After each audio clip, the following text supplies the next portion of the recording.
NCERT का question है ये, एनसीईआरटी के ग्रेविटेशन वाले चैप्टर में से है ये, एनसीईआरटी ग्रेविटेशन। एक बेसिक क्वेश्चन ही दे रखा है एक, इसने ये बोला कि 3 इक्वल मासेस हैं of m kg each are fixed at the vertices of equilateral triangle ABC। यहाँ पे एक ट्रायंगल है ये वाली, और इसने आगे लिख भी रखा है कि हर साइड 1 मीटर के बराबर है। नहीं, AG BG CG का ABC बोला ये तो, ABC, ठीक है। और यहाँ पे मास दे रखे हैं, यहाँ m का मास दे रखा है, यहाँ पर m का मास दे रखा है, और यहाँ पर भी m का मास दे रखा है, ठीक है। What is the force acting on a mass 2m placed on the centroid G of the triangle? यहाँ पे ये G पॉइंट है, ये सेंट्रोइड है, यहाँ पर एक मास रखा हुआ है 2m का।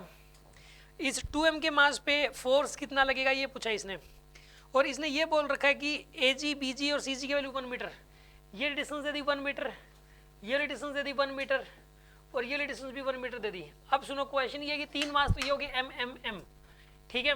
एक इक्विलेटरल ट्रायंगल है ये वाली, ये बात भी मेंशन कर दी, और ये सेंट्रोइड है, यहाँ से सेंट्रोइड तक की डिस्टेंस 1 मीटर, यहाँ से सेंट्रोइड तक की 1 मीटर, यहाँ से सेंट्रोइड तक की 1 मीटर, और यहाँ पे मास रखा हुआ है 2m का। एक तो इसमें ये पूछा गया है कि इन तीनों की वजह से इसके ऊपर नेट फोर्स कितना लगेगा, ठीक है ना। What is the force acting on the mass 2m, net force कितना लगेगा। 2 पार्ट पूछे इसने, पहले पहला वाला पार्ट ही सोल्व कर रहे हैं हम लोग। देखो आप, इसका तरीका क्या होता है, इसका तरीका ये होता है कि पहले यहाँ पर ग्रेविटेशनल फील्ड निकाल लो और उसको मास से मल्टीप्लाई कर दो। तो रूल ये होता है कि जैसे कहीं पर भी अगर g का ग्रेविटेशनल फील्ड हो, कितना ग्रेविटेशनल फील्ड हो g का, और उसमें m का मास रख दिया जाए तो उसके ऊपर फोर्स कितना लगता है mg, कितना लगेगा ग्रेविटेशनल नेट फोर्स mg। अगर कहीं पे और ये इसी तरफ लग जाएगा, जैसे ऊपर की तरफ हो ग्रेविटेशनल फील्ड, मान लो ऊपर की तरफ ग्रेविटेशनल फील्ड है 5 का, 5 न्यूटन पर केजी, न्यूटन पर केजी ग्रेविटेशनल फील्ड की यूनिट होती है, उसके अंदर 2 किलो का या 4 किलो का मास रख दिया तो इसके ऊपर फोर्स कितना लग जाएगा 20 m इंटू जी के बराबर, m इंटू जी लगता है, ठीक है ना। इसके ऊपर यहाँ पे जो ग्रेविटेशनल फोर्स लगता है mg के बराबर लगता है। तो पहले यहाँ पे ग्रेविटेशनल फील्ड चेक कर लो, पहले 2m को हटा लो यहाँ से एक बार, यहाँ से 2m को हटा लो आप, 2m को हटा के यहाँ पे ग्रेविटेशनल फील्ड निकाल लो। पहले तो ये बताओ आप इन तीनों की वजह से यहाँ पे ग्रेविटेशनल फील्ड कितना आएगा, आंसर है 0।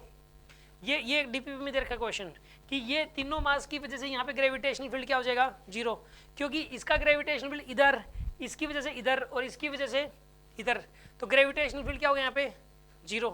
अब 0 ग्रेविटेशनल फील्ड में कोई भी मास रख लो उस पर ग्रेविटेशनल फोर्स तो लगेगा ही नहीं, तो यहाँ पे कोई ग्रेविटेशनल फोर्स नहीं लगेगा, ठीक है। या फिर आप ये सोच सकते थे कि ये दोनों मासेस, हाँ जी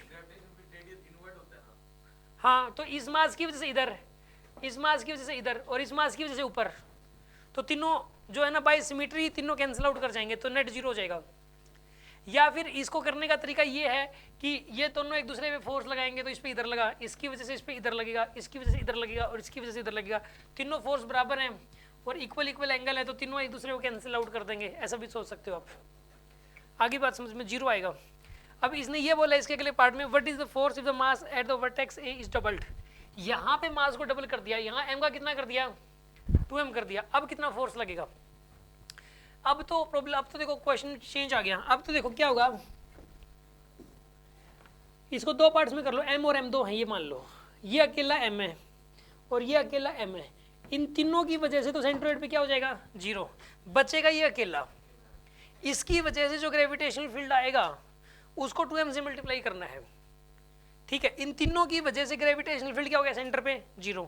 अब आप इसको ऐसा सोच सकते हो कि ये अकेला मास है बस, और ये डिस्टेंस है 1 मीटर की, और ये सेंट्रोइड है। यहाँ पे ग्रेविटेशनल फील्ड कितना हो जाना चाहिए gm बाय आर स्क्वायर, कितना हो जाना चाहिए gravitational field gm by R square, g into M, R की वैल्यू हो जाएगी 1, तो gm आ जाएगा यहाँ पे, ये आएगा ग्रेविटेशनल फील्ड यहाँ पे ऊपर की तरफ। नहीं 1 मीटर दे रखा है इसने, साइड नहीं दे रखी, यहाँ से लेकर यहाँ तक की डिस्टेंस 1 मीटर दे रखी है। अगर साइड 1 मीटर दे रखी होती तो फिर a बाई रूट 3 करते, ये साइड a होती है तो ये साइड a बाई रूट 3 हो जाती है, लेकिन सीधी डिस्टेंस दे दी, क्वेश्चन को और बिजी कर दिया बहुत, तो यहाँ पे ये 1 मीटर है, ठीक है।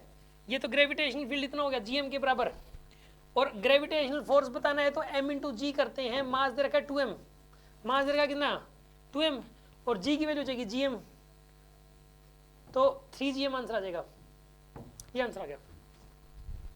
अब समझ में आ गया आपको?